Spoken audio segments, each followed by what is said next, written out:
વીજ ઝબૂકી મેઘ ગરજો, વીજ ઝબૂકી મેઘ ગરજો, મોર ટહુક્યો, અષાઢી પૂનમે ભક્ત સમુદાય ઉમટ્યો, ભક્તગણ પ્રેમ થકી વંદન કરે, પરમ શક્તિ પ્રેમથી આશીષની વર્ષા કરે.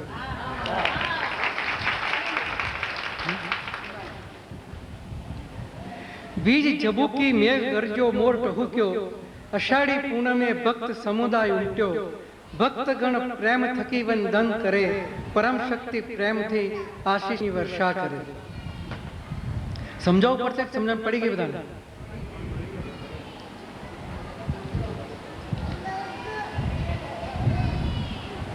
આજે હું મારા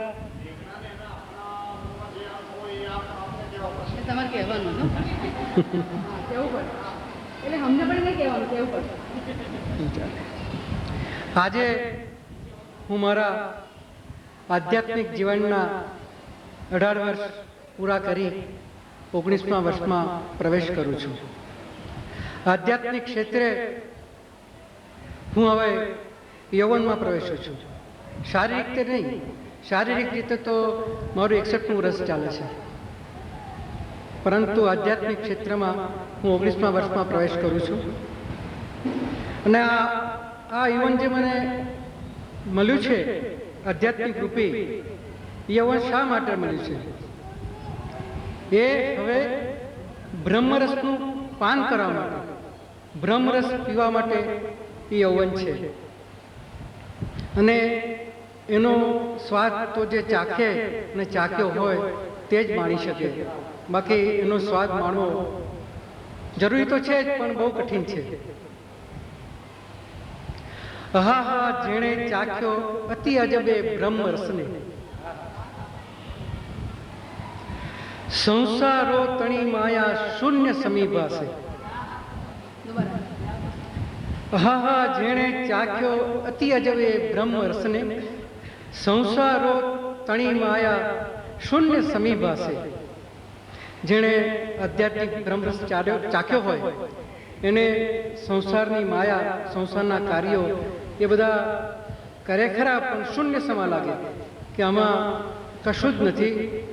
ખરું તો પરમ તત્વને પામવાનું ધ્યેય છે, અને એમાં જે આનંદ આવે છે એ આનંદ અનેરો હોય છે.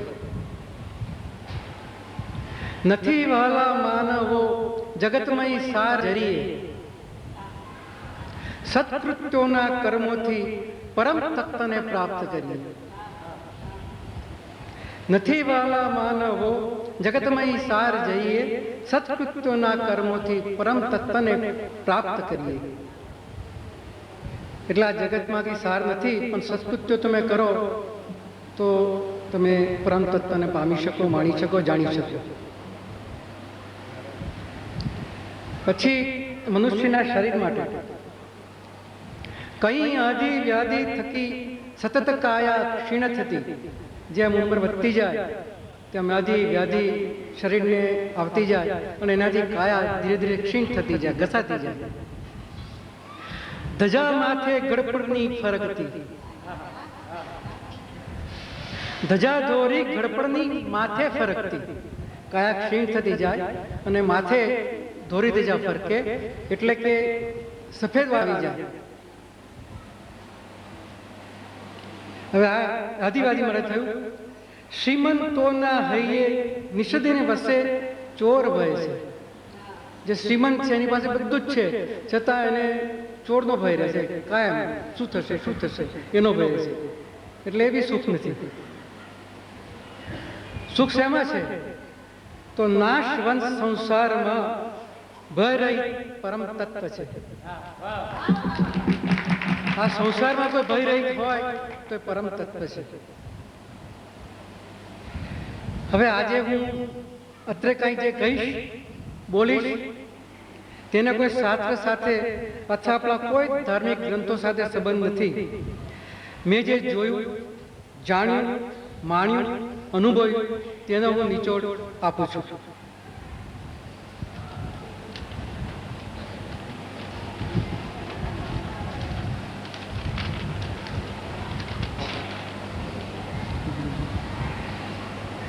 હવે એક બે લાઈન વચ્ચે રહી ગઈ છે, હું તમને કહું છું.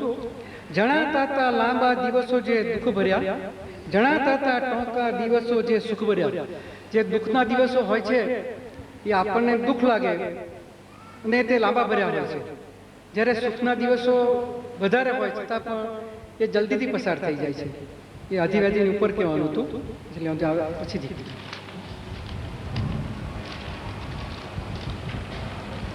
હવે ભાષાની દ્રષ્ટિએ પણ, અગર વ્યાકરણની દ્રષ્ટિએ પણ મારી દ્રષ્ટિબિંદુ જુદું હશે, એ વ્યાકરણ અને ભાષા પણ મારી હશે.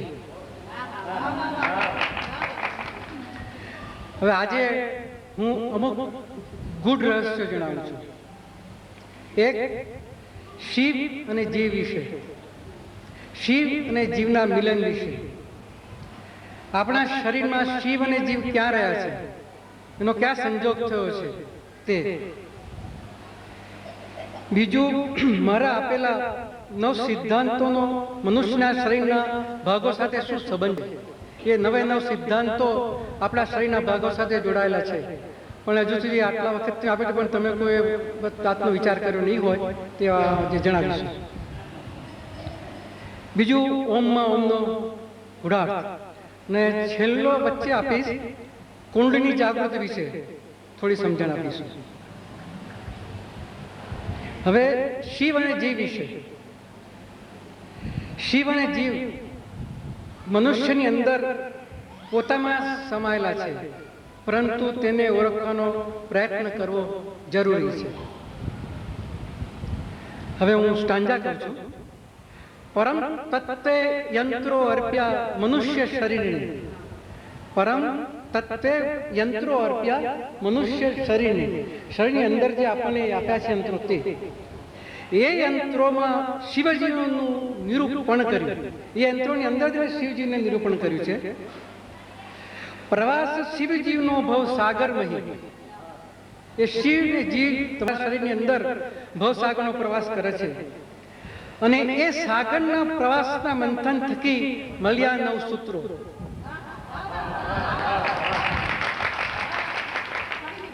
પરમ તત્વે યંત્રો અર્પ્યા મનુષ્ય શરીરને. એ યંત્રોમાં શિવજીવનું નિરૂપણ કર્યું. પ્રવાસ શિવજીવનો ભવ સાગર મહી. સાગરના મંથન થકી મળ્યા 9 સૂત્રો. મનુષ્યના શરીરને પરમ તત્વે સુંદર બનાવ્યું છે, તેની રચના પણ અજોડ કરી છે. શરીરની અંદર જે હૃદય છે તે શિવ છે. હૃદય છે તે શિવ છે, હું સમજાવું છું. અને જે મગજ છે તે જીવ છે. હવે હૃદયનો આકાર જુઓ. આ હૃદયનો આકાર. હવે હૃદય છે આવી રીતે આપણે અંદર લખેલું છે હૃદય.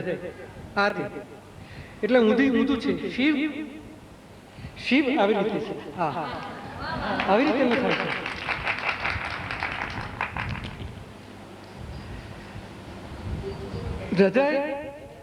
હૃદયનો આકાર જુઓ.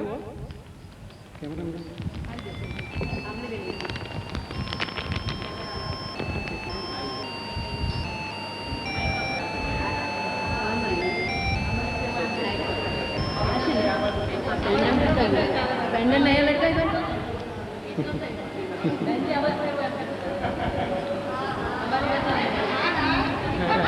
ઊંધું રાખવું પડે.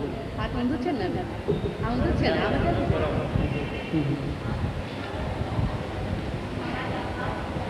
હવે હૃદયનો આકાર તમે જોયો. શિવ ઊંધામાં નસમસ્તક રહે છે. આપણા હૃદયની અંદર નસમસ્તક છે, અને તે નીચે રહ્યો શિવ જ્યોતિ સ્વરૂપ છે. જ્યોતિ સ્વરૂપ છે. શિવનું લિંગ ઊંધી રીતે રહેલું છે, અને એ રીતે શિવ આપણા મગજ ઉપર દ્રષ્ટિ રાખે છે. એ આપણા મગજને નિયંત્રણ કરી દ્રષ્ટિ રાખે છે ઉપર. હવે આપણે જોઈએ કે આપણું મગજ આપણા શરીરની બધી જ ક્રિયાઓનું નિયંત્રણ અને સંચાલન કરે છે. મગજમાંથી બધા ઓર્ડર્સ થાય છે ક્રિયાઓ કરવાના, જે ક્રિયાઓ કરવી હોય મનુષ્ય તેના માટે. અને શિવ જીવની દરેક ક્રિયા પ્રત્યે સતત નજર રાખે છે. શિવ નહીં રહ્યો જે ક્રિયા કરે જીવ, એના પર નજર રાખે છે. હવે શિવ જીવના મિલન અને વિયોગ વિશે હું આપને એક દ્રષ્ટાંત જણાવું છું.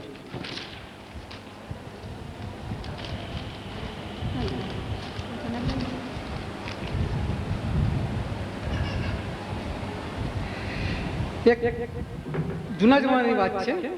એક શેઠ હતા. બ્રાહ્મણમાં નાનપણમાં ખૂબ ગરીબીમાં ઉછર્યા હતા, પણ પૂર્વજન્મના સંચિત કર્મોથી લક્ષ્મી પ્રાપ્ત કરી શક્યા. તેમની પાસે કહેવાતા ભૌતિક સાધનો ઉપલબ્ધ હતા અને સંસાર પણ સુખી હતો. પણ શેઠ 24 કલાક ભોગ માયાથી બીટલાયા રહેતા હતા. ઈશ્વર સ્મરણ વચ્ચે એમને હિમાલય જેટલું અંતર હતું. હવે એક 4 સ્ટંજા કહી શકશે. મનુષ્યો જે વ્રત તપ ને દાન કરતા, આગલા જન્મમાં જે વ્રત તપને દાન કર્યું હોય તેઓ બીજા જન્મે તેઓ વિષ્ણુ પત્નીને પ્રાપ્ત કરતા. વિષ્ણુ પત્ની એટલે લક્ષ્મી. મનુષ્યો જે વ્રત તપને દાન કરતા, બીજા જન્મે તેઓ વિષ્ણુ પત્નીને પ્રાપ્ત કરતા, એટલે કે લક્ષ્મીને પ્રાપ્ત કરતા એમના સારા કૃત્યો લીધે. પણ ત્યાર પછી શું થાય છે? પ્રભુને વિસારી સુખો ભોગો કરી પછી પ્રભુનું સ્મરણ ના આવે, પછી આનંદમાં મોજ મજામાં વૈભવમાં પડી જાય. પડે ચક્રાવામાં જન્મ મરણે ફરી એ પાછા ફરી એ જ ભોગ ભોગવે અને જન્મ મરણનું ચક્ર ફરીથી પાછું ચાલુ થઈ જાય. એક દિવસ શેઠ ઓસરીમાં બેસીને હિસાબના ચોપડા લખતા હતા. ત્યાં ભિક્ષુકે આવીને ભિક્ષાની માંગણી કરી. શેઠે તેને ચાલ્યા જવા કહ્યું. ભિક્ષુક તો ચાલ્યો ગયો. શેઠે તેને કંઈ પણ આપ્યું નહીં અને કોઈ પણ જાતનું દાન કર્યું નહીં. હવે દાન કરવા માટે પણ પૂર્વજન્મનું કર્મ જરૂરી છે. જો પૂર્વજન્મનું કર્મ તમારી પાસે હોય તો જ તમે દાન કરી શકો છો. બાકી તમારી પાસે અઢળક દોલત હોય તો પણ તમે દાન કરી શકતા નથી. હવે દાનના લેખ તો અગાઉ આપી દો છું મેં આધ્યાત્મિક કેળીમાં, પણ હું થોડું અહીં પરથી દોહરાવું છું કે દાન કયા પ્રકારનું અને કેવું હોવું જોઈએ. તમે દાન તન, મન અને ધન 3 વસ્તુથી કરી શકો છો. ધન એકલાથી નહીં, પણ તન ને મનથી પણ તમે દાન કરી શકો છો. દાખલા તરીકે કોઈ પણ મનુષ્ય કોઈને મદદ કરે, આંધળો જતો હોય, આંધળી આંખાવાળા, એને રસ્તો દોડીને મૂક્યા હોય, એ પણ એક જાતનું દાન છે. તરસાને પાણી પાવ્યું હોય તે પણ દાન છે. પીડિતની સેવા કરવી હોય તે પણ દાન છે. એ દાન તનનું થયું. હું તો આગળ વધીને એમ કહીશ કે અત્યારે આ વાદક વૃંદ જે વગાડે છે ને ગાય છે એ પણ એક દાન જ છે. કારણ કે એનો કોઈ સ્વાર્થ નિસ્વાર્થ છે. નિસ્વાર્થ બેઠા છે, કોઈ જાતનો આશય નથી. શા માટે ગરું ખર્ચીને બેસે? તો એક જાતને દાન જ કરી રહ્યા છે. મને કોઈ, હું તો એમ સમજો કે મને કોઈ એરપોર્ટ પર મૂકવા આવે કે સ્ટેશન પર મૂકવા આવે તો એમ જ સમજો કે આ મને દાન જ કરે છે, કે હમણાં દાન કરી રહ્યું છે મારી પાછળ, એવી ભાવના. એટલે દાન તનનું આ પ્રકારનું હોવું જોઈએ કે તમે કોઈ બી નિસ્વાર્થ કાર્ય કરો, એ નિસ્વાર્થ કાર્ય એ તમને દાન એ તનનું છે. હવે સૂર્ય અને ચંદ્ર તે તમને પ્રકાશ આપે છે, એ નિસ્વાર્થ છે, તો એ પણ એક દાન છે તમારું. સૂર્યચંદ્ર દાન કરે છે તમને. હું તો એમ કહીશ કે ધરતી પણ તમને દાન કરે છે. ધરતી ને ધરતીને આપણે નિર્જીવ કહે છે, પણ નિર્જીવ ધરતી નથી. હું ધરતીમાં જીવ કહીશ, એના પ્રાણ છે. એ પ્રાણવાળી ધરતી છે. કારણ કે ધરતી આપણને ચાલવાની ઉપર વજન સહન કરીને ચાલવા માટે રસ્તો આપે છે. ઓછું છે એ ધરતી, એના પર વજન ઝીલીને તમને મકાનો બાંધવા દે છે. એ ઓછું છે, એક જાતનું દાન છે. શા માટે? ખસી જાય તો, જતી રહેતો. પછી ધરતીની ઉપર જે છોડ, પાન, ઝાડ, અનાજ જે ઉગે છે એ શું છે? જીવ ઉગે છે એમાંથી, ને મનુષ્યને પોષે છે. તો એનું કેટલું દાન છે, એની કેટલી આપણા પર એ છે. માટે ધરતી પણ આપણને દાન કરી રહી છે.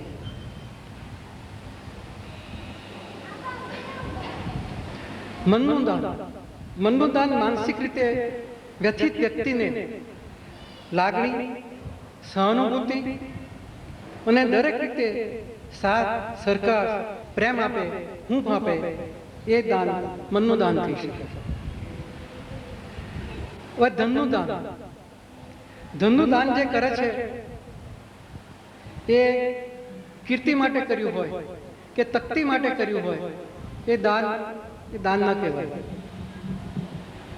જેની સાથે કીર્તિ કે તકતી જોડેલી હોય એ દાન ના ગણી શકાય. ધનનું દાન એવું હોવું જોઈએ કે તમારો જમણો હાથ આપે તો ડાબા હાથને ખબર પડવી જોઈએ નહીં. એ રીતે ધનનું દાન થાય. અને તે સાચું દાન ધનનું ક્યારે કહેવાય કે તમે જાતે જઈને પોતે જ પૈસા આપી દેવાથી નહીં, પણ પોતે જ પીડિતોને તમારા પોતાના હસ્તે મદદ કરો. તમે બ્લાઇન્ડ સંસ્થામાં જાઓ, બહેરા મોગલની સંસ્થામાં જાઓ, અનાથ આશ્રમમાં જાઓ, હોસ્પિટલમાં જાઓ અને તમારી જાતે જ તમે જે દાન કરો એ જ દાન ખરું દાન. બાકી તમે કોઈને 5,000 આપે, 50,000 આપે અને તું આ કરી દેજે, એ દાનની કિંમત હું નથી જોતો. એટલે જે પોતાના હસ્તે પીડિતને મદદ કરી ને તે પણ નિસ્વાર્થ સેવા ભાવનાથી અહમ રહી, તે જ દાન સાચું દાન કહી શકે. હવે ભિક્ષુક તો આપ્યું નહીં એટલે ચાલ્યો ગયો. પછી થોડી વારમાં શેઠાણી શેઠ માટે ચા નાસ્તો લઈને આવ્યા. પશ્ચિમ શેઠ ચોપડા લખતા હતા, ત્યાં આગળ ચા નાસ્તા ન્યાય આપવા માટે શેઠ બેઠા. હવે એટલામાં ઓચિંતું એક કૂતરું નીકળ્યું હશે. તેણે જોયું કે આ શેઠ નાસ્તો કરે છે, લાવું જરા તરાપ મારી લઉં. ઓસરીમાં હોય તો કૂતરું આવી જાય, તરાપ લઈને જતું રહે. હવે કૂતરું ઝડપથી આવ્યું તો ખરું, પરંતુ શેઠે એકદમ એ કર્યું, બોલ્યા મારવા માટે જરા પ્રહાર કરવા ગયા એટલે શેઠના કૂતરાના હાથમાં ખાવાનું નહીં આવ્યું, પણ શેઠનો ચોપડો આવી ગયો. કૂતરાના મોંમાં શેઠનો ચોપડો આવી ગયો, જે પોતે લગાડતા હતા. હવે ચોપડામાં તેનું સર્વસ્વ હોય શેઠનું તો, ને કૂતરો તો ચોપડા મોંમાં ગાળીને ભાગ્યો, દોડ્યો ભર બજારે દોડતો જાય, પાછળ શેઠ દોડે. એટલે આગળ કૂતરો દોડે ને પાછળ શેઠ દોડ્યા. લોકો આશ્ચર્યથી જોવા લાગ્યા. કૂતરો દોડતો દોડતો ગામ છોડી ને સીમમાં પહોંચ્યા ને ખેતરનો અટપટો માર્ગ લીધો. શેઠ પણ હપતા પાછળ દોડતા હતા. હવે એમાં અવાવરો કૂવો આવ્યો, જેને કઠેડો ના હોય એવો. તે કૂતરું તો ઝડપથી દોડતું તો એને ખબર ના રહી, એટલે સીધું કૂતરું પડ્યું કૂવામાં. અંદર જઈને કૂતરું પડી કૂવામાં ચોપડા સાથે. અને જે શેઠ હતા એ પણ દોડતા એમની પણ બ્રેક લાગી નહીં, કારણ કે ફોર્સમાં થાય એટલે એ બેની પાછળ કૂવામાં. બંને જણ કૂવામાં, 2 જણ કૂવામાં પડી ગયા. એના માટે મેં એક લાઈન લખી છે, આગળ દોડે શ્વાન, પાછળ દોડે શેઠ, સંસારના મૃગજરમહી દોડે અનેકાનેક.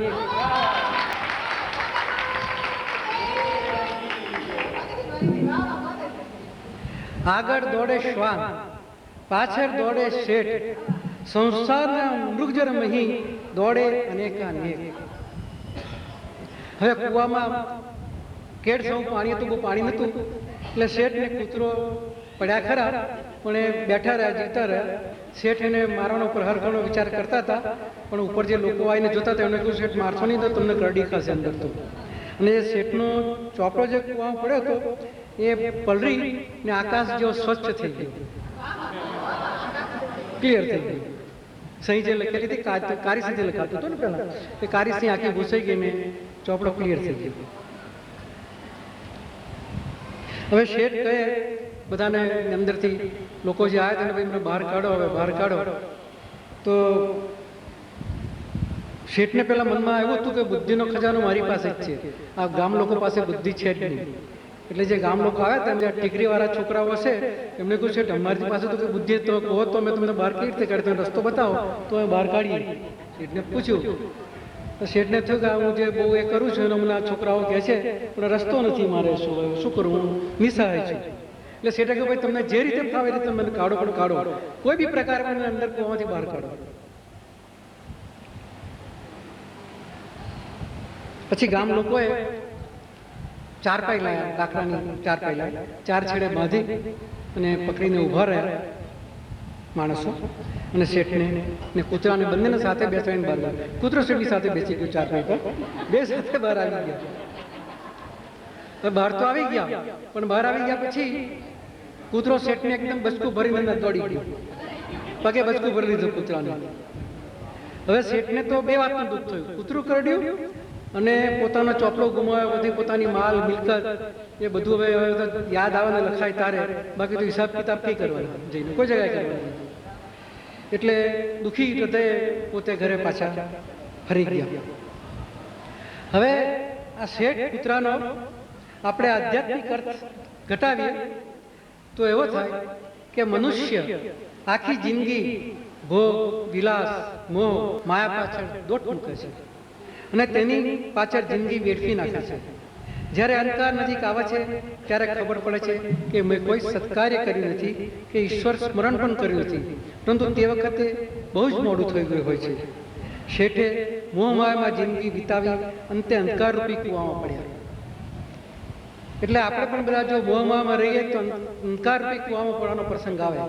માટે જે કૂવો હતો તે મોહ માયાનો અંધકારરૂપી કૂવો હતો. હવે શેઠ આ બનાવટી 6 મહિના સુધી જીવ્યા, આટલો અનુભવ મળ્યો, 6 મહિના જીવ્યા, પરંતુ આ સમય દરમિયાન પણ ઈશ્વર સ્મરણ કે દાન ધર્મ કર્યું નહીં અને તેઓ આ ફાની દુનિયા છોડી અને ચાલ્યા ગયા. હવે ફાની દુનિયા છોડીને ચાલ્યા ગયા ત્યારે શિવ તેમને છોડીને જતો, હૃદય એટલે શિવ તેમને છોડીને ચાલ્યો જતો હતો. તે શિવ એમને કહેતો ગયો, સલામ મારા સંસારી જીવને, સલામ મારા સંસારી જીવને, તુજ પાસથી જાઉં આજ હું એકલો,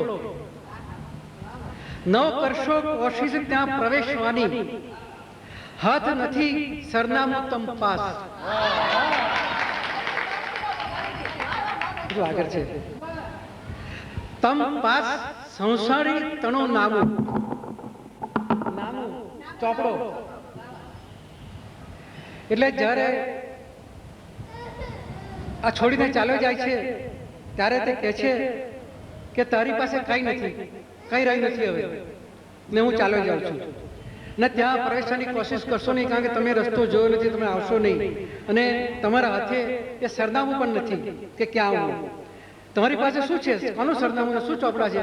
તો આ દુનિયાના ભોગ વિલાસ મોજ મજાના ચોપડા છે અને એ તમે લખ્યા કરો છો. માટે એ શિવ જીવને કહેતો જાય છે કે હું તો જાઉં છું ભાઈ, જીવ તો અહીં રહે, હું ચાલ્યો ગયો. એટલે શિવ એકલો ચાલ્યો ગયો, જીવ નહીં મૂકતો ગયો. શિવ આખી જિંદગી ચેતો જ રહ્યો કે સત્કર્મ કરો, પરંતુ જીવ ષડરૂપમાં અટવાઈ ગયો, જેથી શિવની વાત તેને ઘરે ઉતરી નહીં, જેથી શિવ એકલો ચાલ્યો ગયો અને શિવજીનું મિલન ન થઈ શકે. જીવ એકલો રહ્યો, શિવ ચાલ્યો ગયો. હવે મિલનની હું તમને વાત કરું, શિવજીના મિલન, આ વિયોગ થયો મિલન. શિવજીના મિલન માટે શું કરવું જોઈએ? તો મન વચન કર્મથી પવિત્ર બની નવ સિદ્ધાંતોનું પાલન થાય અને ષડરૂપોને નાથવા આવે તો જ શિવજીનું મિલન થાય. એના માટે પણ એક દ્રષ્ટાંત આપું છું.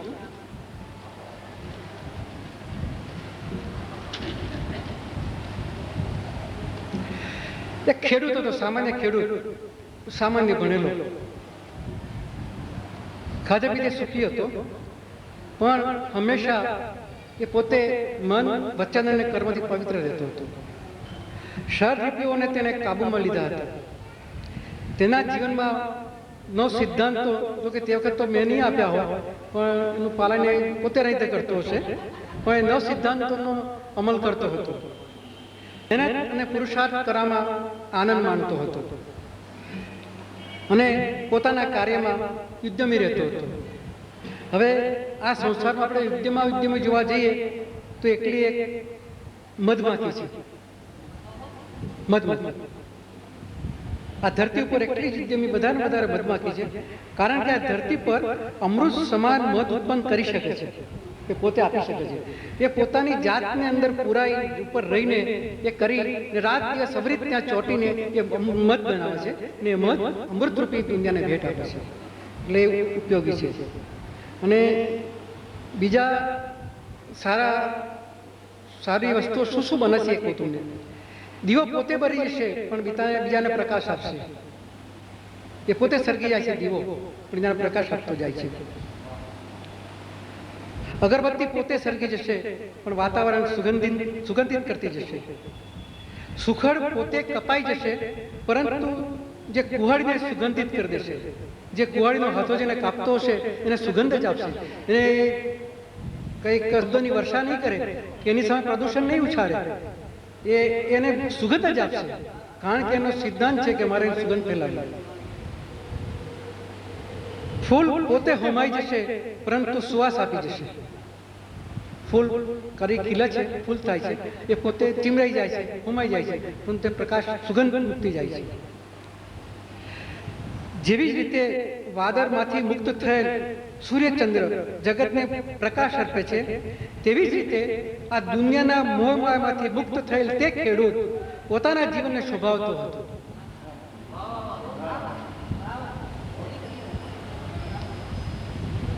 અને ક્ષણે ક્ષણે તેનામાં શિવ અને જીવની એક્યતા મિલન સધાતા હતા.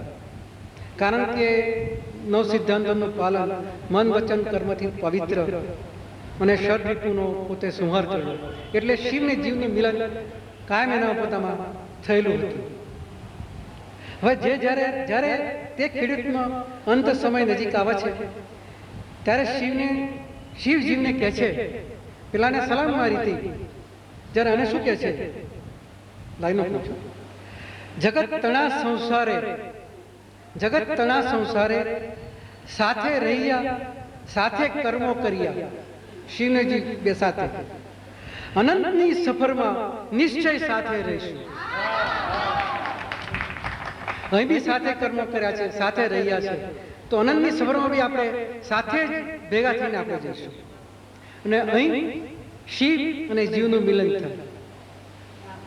આ તે શિવજીનું મિલન અને શિવને જીવ તે બંને આપણામાં સમાયેલા છે. માટે અનંતની સફરમાં પોતાની સાથે લઈ જવાનું જીવને કહે છે. હવે આપણે જાણી લીધું કે શિવ ને જીવ આપણામાં રહેલા છે અને તેનો સંયોગ કે વિયોગ કરવો તે આપણા હાથની વાત છે. હવે આપણને ખબર પડી ગઈ કે શિવને જીવનો મિલન કરવું આપણે કે એનો વિયોગ કરવો એ આપણા હાથની વાત છે. કારણ કે આપણને એનું જ્ઞાન પ્રાપ્ત લાદી લીધું, જ્ઞાન મેળવી લીધું. ચાવી છે ખજાનાની તમ પાસ, ચાવી છે ખજાનાની તમ પાસ, સત કર્મથી ખોલો ખજાનો, મિલન છે શિવ જીવનું.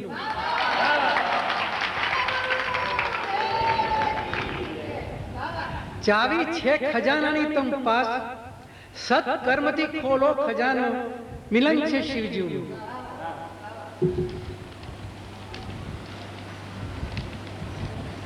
હવે શિવજીના મિલન અને વિયોગ વિશે મેં વાત કહી દીધી. જો તમને કંઈક એનું કંઈ હોય તો મને પૂછજો, તો હું મારી રીતે સમજાવવા પ્રયત્ન કરીશ.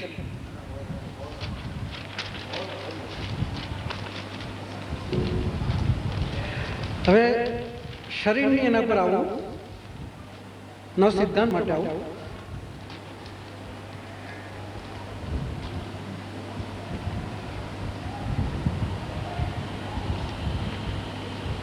નવ સિદ્ધાંતો સાથે શરીરના 9 ભાગો મેં બન્યા છે. 9 ભાગ શરીરના. મારા 9 સિદ્ધાંતો બધા કહે છે કે જીવનમાં ઉતારા બહુ કઠિન છે, પરંતુ જો તમે જાતે પ્રયત્ન કરશો તો બહુ આસાન છે. હું આપણા શરીરના 9 ભાગોની વાત કરું. હૃદય, મસ્તક, હાથ, આંખ, ગરદન, કાન, પગ, મુખ અને નાક. જે મારા 9 સિદ્ધાંતો તે એ મુજબ મેં આયરન કર્યું છે. આયરન સીધી નથી કરી, આંખ નાક કાન સાથે લીધા, પણ 9 સિદ્ધાંતોમાં જે એક લાઈન આવે છે એના માટે મૂક્યું છે. પેલું હૃદય આપ્યું છે. પરમ તત્વે જ્યાં અંગોની ભેટ મનુષ્યને આપેલી છે તેની અંદર જ આ 9 સૂત્રોને સાંકળી દીધા છે. મારે તો ફક્ત તે બતાવવા જ રહે છે. હું તો ખાલી બતાવું જ છું. એ તો અંદર આવેલા જ છે, ઈશ્વરે સ્થાપિત કરી મૂકેલા છે. ઈશ્વરમાં સંપૂર્ણ શ્રદ્ધા અને શરણાગતિ રાખવી. આ એક ક્યાંથી રખાય? હૃદયમાંથી. હૃદયમાંથી આવે તો ઈશ્વરમાં સંપૂર્ણ શ્રદ્ધા અને શરણાગતિ રાખી શકાય. તો હૃદયને યાદ કરો તો સંપૂર્ણ શ્રદ્ધા અને શરણાગતિ તો હૃદય. નિસહાયને સહાય કરવી. મસ્તક તમારા મગજમાંથી છૂટે ઓર્ડર કે ભાઈ આ નિસહાય સહાય કરો તો મસ્તક. નિસહાય આવે એટલે મસ્તક તમને યાદ આવી જાય કે મસ્તક. તો નિસહાયને સહાય કરવી એટલે મસ્તક મગજ. દુખ્યોના દિલના આંસુ લૂછવા. હાથ તમારા આંસુ લૂછો. હાથ દુખના આંસુ લૂછો. કોઈની ઈર્ષા કરવી નહીં. આંખ તમારી આંખ ઈર્ષા કર્યા કરે છે. અમીમાં આંખમાં ઈર્ષા વસે તારે ભયંકર છે. અમીમાં આંખમાં ઈર્ષા વસે તારે ભયંકર છે. એટલે ઈર્ષા આંખમાં વસેલી છે. એટલે તમે ઈર્ષાનો યાદ કરો. તમે આંખને યાદ કરો તો તરત ઈર્ષા કરવી નહીં, તરત સિદ્ધાંત યાદ આવી જાય. તમને મોડે થઈ જાય. આમ એક એક મોડે કરતા જાઓ તમે તરત યાદ રહે. એક એક ભાગો યાદ કરો છો. પછી કોઈની સાથે વિશ્વાસઘાત કરવો નહીં. ગરદન યાદ કરો તમે. વિશ્વાસઘાત એટલે ગરદન યાદ. ગરદન તમારી કે વિશ્વાસઘાત એટલે ગરદન આવે. ગરદન યાદ કરો એટલે વિશ્વાસઘાત આવે. તરત યાદ આવે.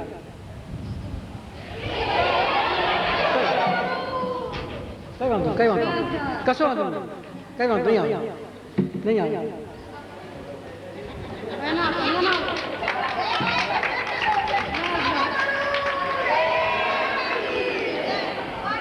बात तो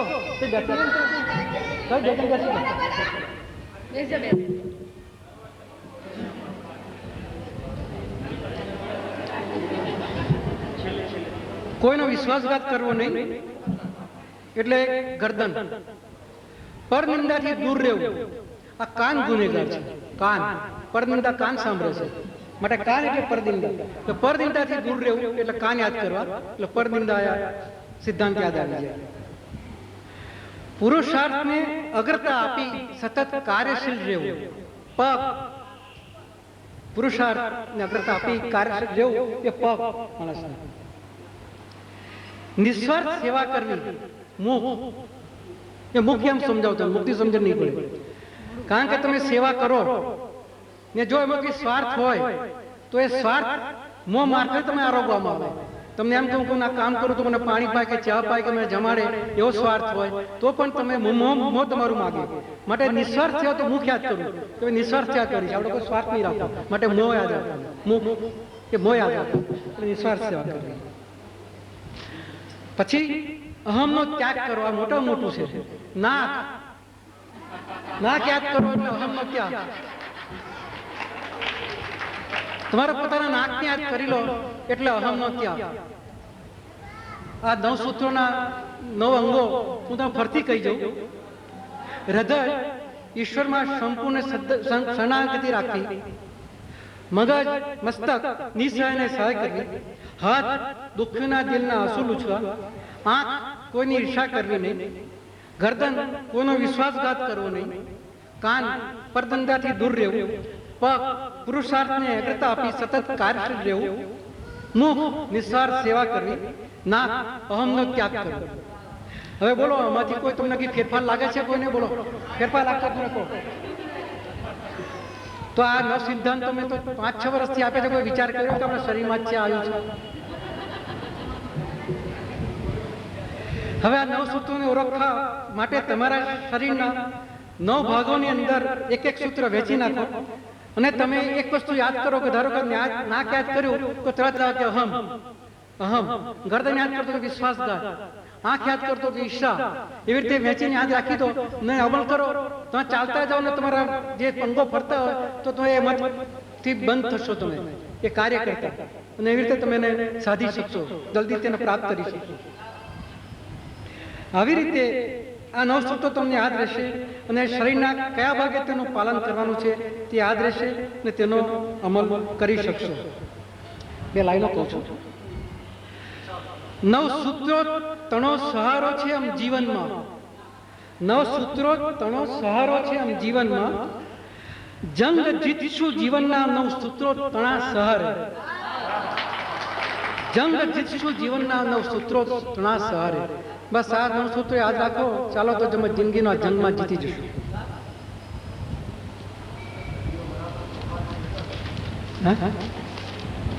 હવે હજુ આગળ કહું થોડું ગુડ રહસ્ય.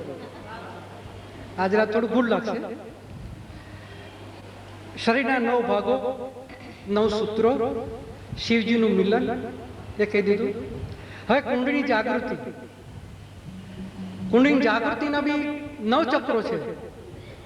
મૂલાધારથી બ્રહ્મ સુધીના 9 ચક્રો છે અને એ 9 ચક્રો ભેદીને કુંડળી જાગૃતિમાં પ્રાપ્ત કરવી પડે છે.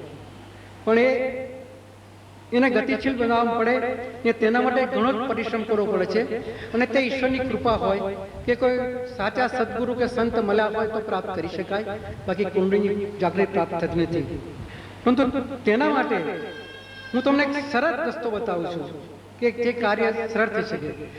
કુંડળીને ભેદવા માટે કુંડળીના 9 ચક્રો નહીં, પરંતુ મારા 9 સિદ્ધાંતો એનું પાલન કરો, તમે કુંડળીની જાગૃતિ કરી શકશો.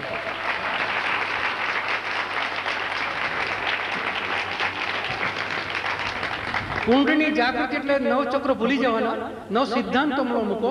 જો તમે કુંડળીની જાગૃતિ આપોઆપ થવા મળશે તમારે.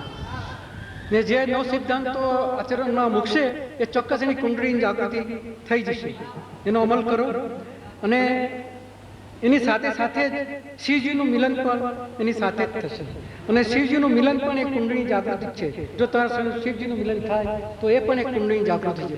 માટે હવે કુંડળીની જાગૃતિ માટે તમારે 9 ચક્રો ભેદવાના, એનો પ્રયત્ન કરવાનો, એનો આયાસ કરવાનો પ્રયત્ન કરવાનો નથી. ફક્ત 9 સિદ્ધાંતોનો અમલ કરો ને કુંડળીની જાગૃતિ તમારા હાથમાં જ છે. લઈ લો તમે.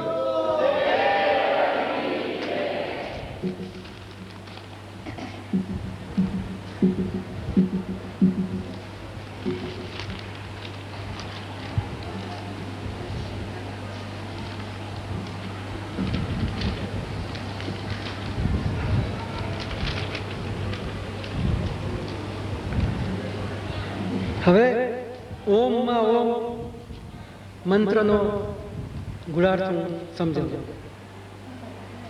માતાજીએ પરમ શક્તિ મંત્ર ઓમમાં ઓમ આપ્યો છે. તે ખરેખર એની અનંત કૃપા છે. હવે આ મંત્રમાં 2 શિવ અને 2 જીવનું મિલન થયું છે. 2 શિવ છે ને 2 જીવ છે.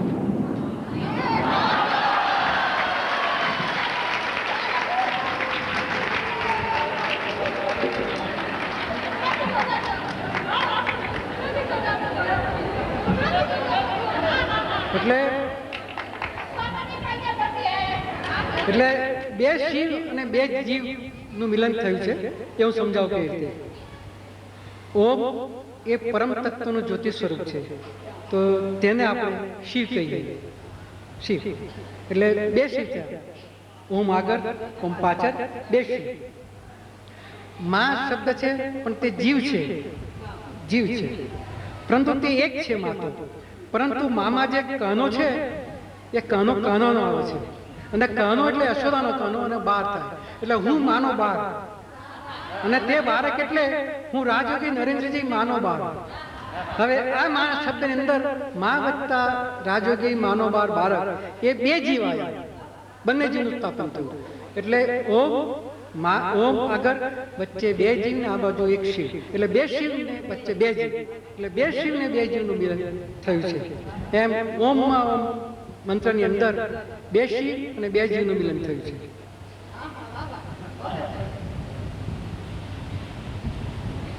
હવે આ મંત્રને આત્મસાત કરી અહર્નિશ રટણ સ્મરણ કરી જીવનને સાર્થક કરી લેવું જરૂરી છે. હવે આ મંત્રનો ભાવાર્થ. હે પરમ શક્તિ દાતા, ઓમકાર સ્વરૂપમાં ભગવતી, મારા મન વચન કર્મનું આપ નિયંત્રણ કરો. ફરીથી કહું. હે પરમ શક્તિ દાતા, ઓમકાર સ્વરૂપ માં ભગવતી, મારા મન વચન અને કર્મનું આપ નિયંત્રણ કરો.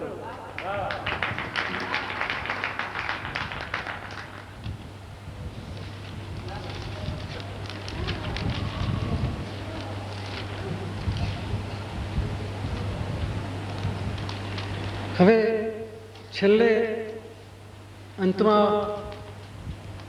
હું માતાજીને એક વિનંતી કરું છું, તમારા માતા માટે, તમારા બધા માટે વિનંતી કરું છું, અને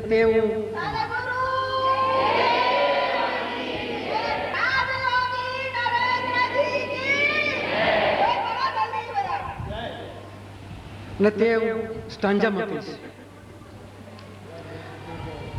રાજયોગી બાર ભાવે માને પ્રાર્થના કરે, રાજયોગી બાર ભાવે માને પ્રાર્થના કરે, સર્વ દુઃખ હરો સકર આ સંસાર, સર્વ દુઃખ હરો સકર આ સંસાર.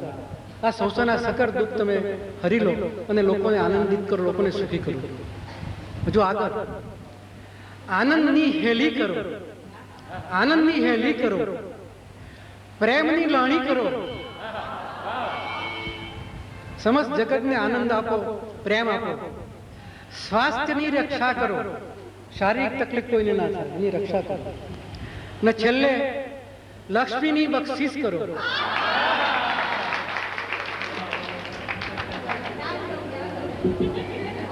પછી કહું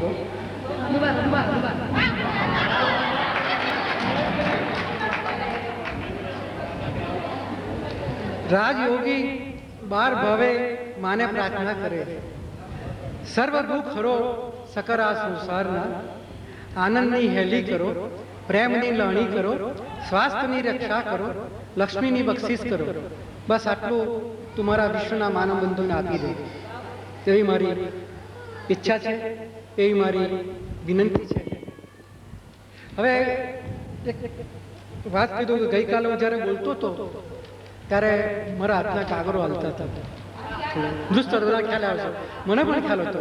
પરંતુ મેં જે પેલી લાઈન કહી હતું ને કે માં છુપું છુપું વહલ કરે, એટલે એનો કે અટકચારો મારામાં ચાલુ રહેતો હતો, એને લીધે મારા વાત હાલતો હતો.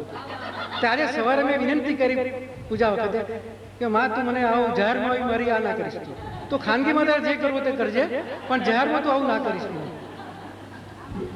એટલે કાલે મારો વાત આમ થોડો હાલતો હતો. હવે મારા આપ સર્વને આશીર્વાદ છે.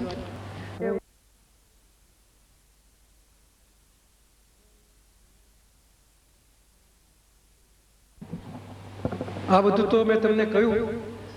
હવે એને જે કહ્યું તેના માટે ઘેર જઈ મનન કરજો, ચિંતન કરજો અને એને અમલમાં મૂકવા પ્રયાસ કરજો. અને બીજી એક વાત કે તમને આ બહુ કદાચ કઠિન લાગે, ભારે લાગે, પણ આપણે શું કરવાનું છે કે ધગધગતા સૂર્ય જોઈને ડરી જવાનું નથી. ચંદ્રની શીતળતા તો આવવાની જ છે. રાત દિવસ, સુખ દુઃખ, ચડતી પડતી, વિજય પરાજય, સમુદ્રની ભરતી ઓટ, જીવનની અંદર આ બધાનો સમન્વય તો છે જ, પરંતુ તેને કેવી રીતે પાર પાડવો તેની જવાબદારી આપણી પોતીકી છે. આ બધા સંજોગો તો આપણે આવવાના છે, પણ તેને કેમ પાર પાડવા તે આપણા હાથની વાત છે. એના માટે બે લાઈનો કહું. નથી જડતો કિનારો, મજધાર પર બેઠો છું, કિનારો મજધાર પર બેઠો છું, પુરુષાર્થના હલેસા થકી કિનારો તમ પાસ. પુરુષાર્થનો હલેસા થાય મારો કિનારો તમારી પાસે આવી જાય, તમે જાતે પ્રયત્ન કરો.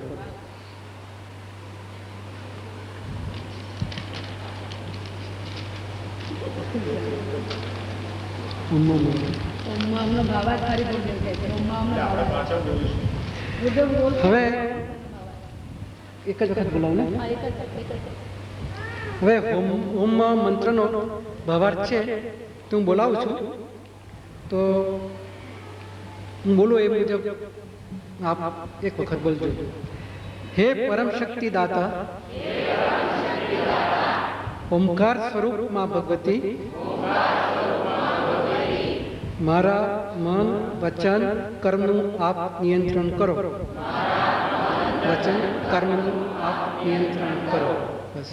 ઓમ મા ઓ. હરી જય જય હો મા.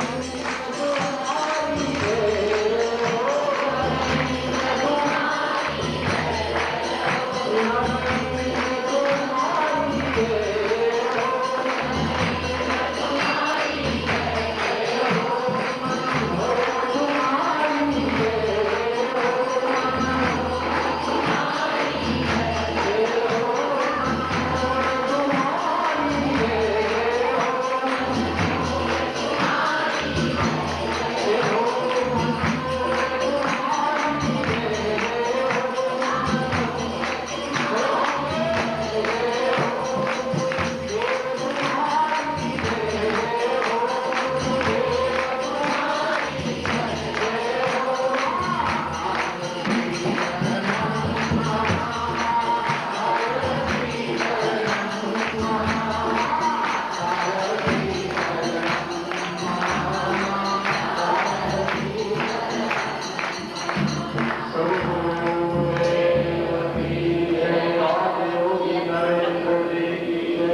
અહીં બિરાજેલ એક ભક્ત હૃદયમાં જે ઉર્મિયો ઉછાળા મારે છે, જે ભાવના છે, જે ભક્તિ છે, જે પ્રેમ છે, જે ભાવ છે, એ આપ સૌના વતીથી હું ગુરુદેવના ચરણમાં પ્રસ્તુત કરું છું કે આપે આ વાત કરી જીવ શિવના મિલનની, વિરહની, પણ અમે તો શિવને પણ નથી ઓળખતા. કે ભલે ને ગગનમાં મહામેઘ ગાજે, દુદુંભી મહાઘોર ઘનઘોર બાજે. ભલે ને ગગનમાં મહામેઘ ગાજે, દુદુંભી મહાઘોર ઘનઘોર બાજે. ચહુ ઓર ચાહે મહાવીજ જબકો, ચારે બાજુ ગમે તેટલી મહાવીજળીઓના કડાકા થતા હોય, ચહુ ઓર ચાહે મહાવીજ જબકો. કળાયેલ મનમોર દેજે ટહુકો, તું કળાયેલ મનમોર દેજે ટહુકો. તારો એક ટહુકો સાંભળીશું ના એટલે બધા કડાકા ને ભડાકા બધું ભૂલાઈ જશે. બસ તારા ટહુકામાં મગ્ન થઈ જઈશું. હા, તો ભલે ને ગગનમાં મહામેઘ ગાજે, દુંભી મહાઘોર ઘનઘોર બાજે. ચહુ ઓર ચાહે મહાવીજ જબકો, કળાયેલ મનમોર દેજે ટહુકો. આ મોર આજ 16 કળાએ ખીલ્યો છે એટલે માગી લો ને તમારા બધા વતીથી. હા, હું આટલું માંગુ છું. દેખો મેં ક્યાં માંગ કરતા હું તો માગવા જ આવું છું. ભલે નાવ ભાંગી પડે જલ થપાટે, ઉછાળે સમંદર પવનના ઝપાટે. કરે સાધ તુને પરમનો પ્રવાસી, કળાયેલ મનમોર થાજે ખલાસી. જ્યારે તને કોઈ પરમનો પ્રવાસી જે પરમ તત્વ તરફ જવા નીકળ્યો હોય અને જેને મજદારમાં પોતાની નાવ લઈને યાહોમ કરીને કૂદી પડ્યો હોય, અને એવો કોઈ ખલાસી, એવો કોઈ નાવિક, એવો કોઈ જ્યારે તને પ્રવાસી પોકાર કરે ત્યારે કરે સાધ તુને પરમનો પ્રવાસી, કળાયેલ મનમોર થાજે ખલાસી. હે કળાયેલ મનમોર થાજે ખલાસી. પછી ભલે હો અમાસો બધી બાજુ કાળી. અમને ભલે ચહુઓર કાળી અમાસો મળે, પણ ભલે હો અમાસો બધી બાજુ કાળી, સદા સૂર્ય આપી જતો હાથ તાળી. અમને કદાચ સૂર્યના તેજ ન મળે. ભલે હો અમાસો બધી બાજુ કાળી, સદા સૂર્ય આપી જતો હાથ તાળી. પણ અમારું હૃદય અને તારું दर्शन, हमारा नयन અને તારું दर्शन, ये चकोर और चांदनी का भाव है. हाँ, तो चकोरी हृदय ने जे अजवाળી जातू, कळाયેલ મનમોર એ તેજ થાતું. જ્યારે અમને સૂર્યના प्रचंड एक चांदनी चाहिए, वो तेज चाहिए, वो शीतलता चाहिए. ભલે હો માસો બધી બાજુ કાળી, સદા સૂર્ય આપી જતો હાથ તાળી. ચકોરી હૃદયને જે અજવાળી જાતું, આ ચકોરી હૃદયને જે કાયમ અજવાળી જાય, કળાયેલ મનમોર એ તેજ થાતું. એવું તેજ થા, એ ચાંદની થા.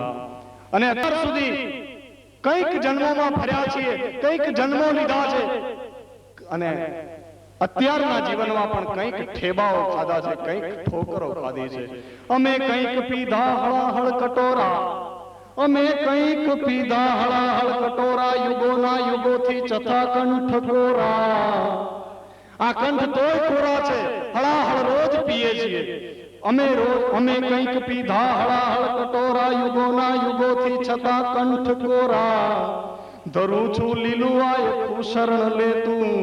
આ લીલું આયખું આખા નસ નસમાં ઝેર પ્રસરી ગયું છે, રૂએ રૂએ હળાહળ વ્યાપી ગયું છે. એવું આ આયખું તારા ચરણમાં ધરી દઉં છું. ધરું છું લીલું આયખું શરણ લેતું, કળાયેલ મનમોર નીલકંઠ છે તું. આ જે કઈ ઝેર અમે કઈક પીધા હળાહળ કટોરા, યુગોના યુગોથી છતાં કંઠ કોરા. અમારા કંઠ તોય કોરા છે, હજુ હળાહળ પીવા માટે આ કંઠ તરસે છે. તો ધરું છું લીલું આયખું શરણ લેતું, કળાયેલ મનમોર નીલકંઠ છે તું. હા, અને મોરનો કંઠ તમે જોજો નીલો હશે. હા, મોરનો કંઠ નીલો હોય અને એસેવી નીલકંઠ હૈ કે જ્યારે મંથનમાંથી વિષ નીકળે છે ત્યારે લોકો શંકરને જ યાદ કરે છે કે ભાઈ ઝેર પીવાનું કામ તો એને. હા, બધા મિત્રો ભેગા મળી વહેંચીને પી નાખો, જગતનું ઝેર પીવાને હવે શંકર નહીં આવે. આ શાયર લખી ગયો, लेकिन मैं वो शायर को एक जवाब देना चाहता हूं. हाँ कि धरू છું લીલું આયખું શરણ લે તું, કળાયેલ મનમોર નીલકંઠ છે તું નીલકંઠ છે. અને આ તો જીવનની વાત થઈ, આયખાની વાત થઈ, પણ આ આયખું પૂરું થાય જ્યારે मौत का पैगाम आए.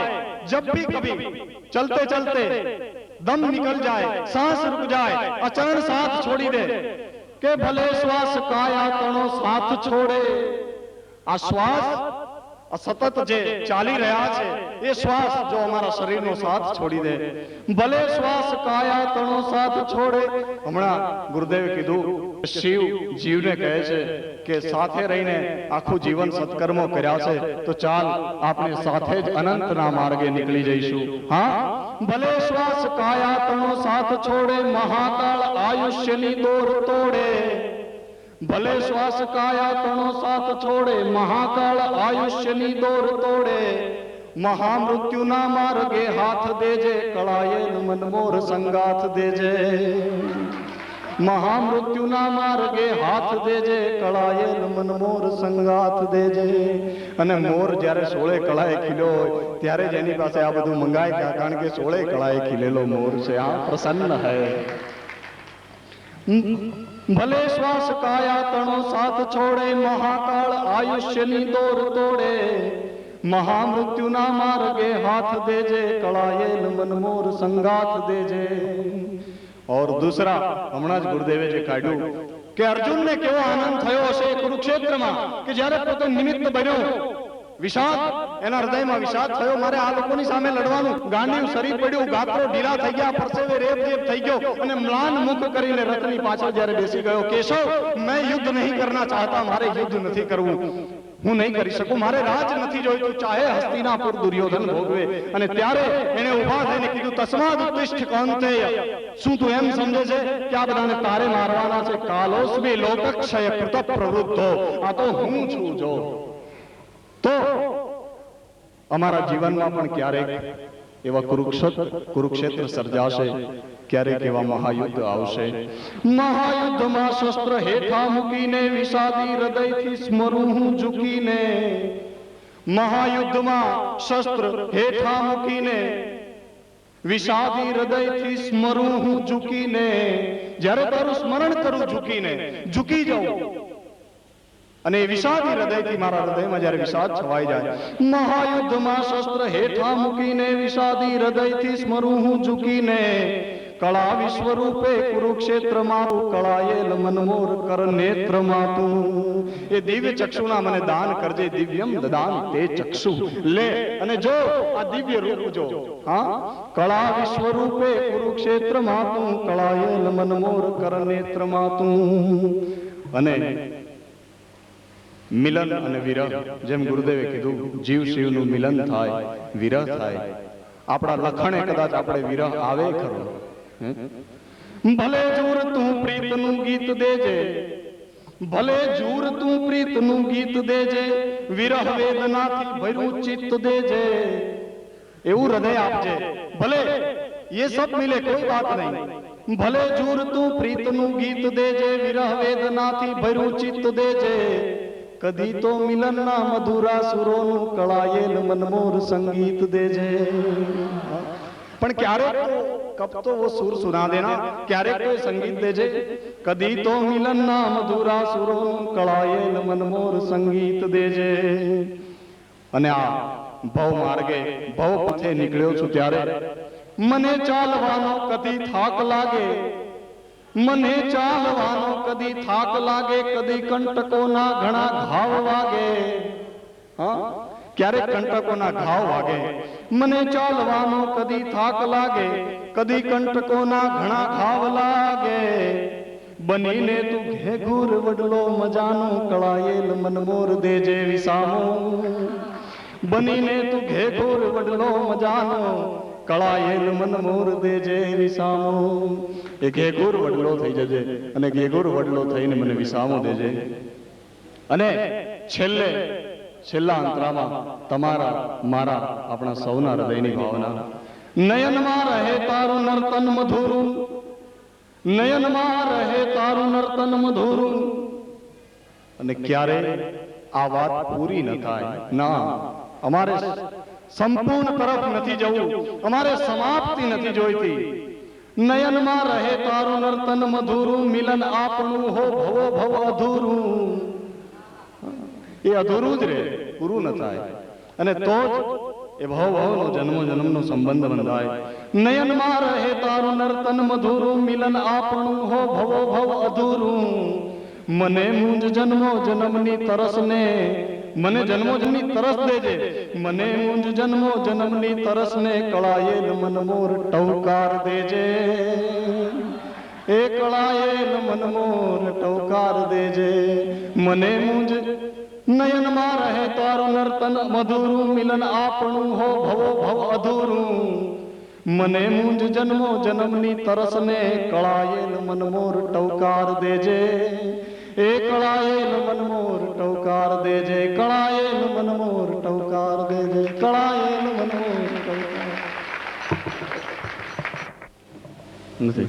સદગુરુ દેવા કી ગાયત્રી માત.